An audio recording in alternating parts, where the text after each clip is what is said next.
పరిపాలనా విధానం మీకు ఏ విధంగా అనిపిస్తుందండి? ఓకే. కొన్ని విషయాల్లో అయితే పర్లేదు బాగానే ఉన్నది. ఏ విషయాల్లో బాగుంది అని అంటున్నారు మీరు? ఇప్పుడు మనకొచ్చేసి ఈ పింఛన్ ఒకటి ఇస్తా ఉన్నారు. అదొకటి ఇవ్వలేకపోయారు. మహిళలకి రేట్లు పెంచలేదు.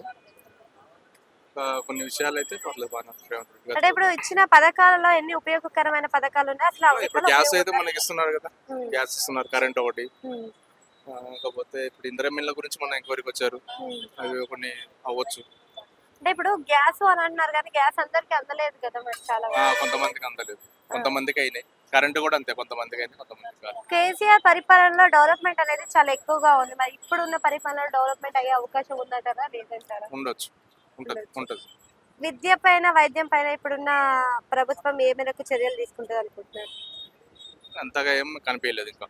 అంతగా ఏం కనిపించదు. గత ప్రభుత్వాలు కూడా అంతే, ఎవరైనా అంతే చెప్తున్నారు. వాటి మీద ఎవరు పెద్దగా దృష్టి పెట్టట్లే, ఏ గవర్నమెంట్ అయినా సరే. మెయిన్ కావాల్సింది ఏంటంటే ప్రజలకి ఆ, ఉచిత విద్య, ఆరోగ్యం.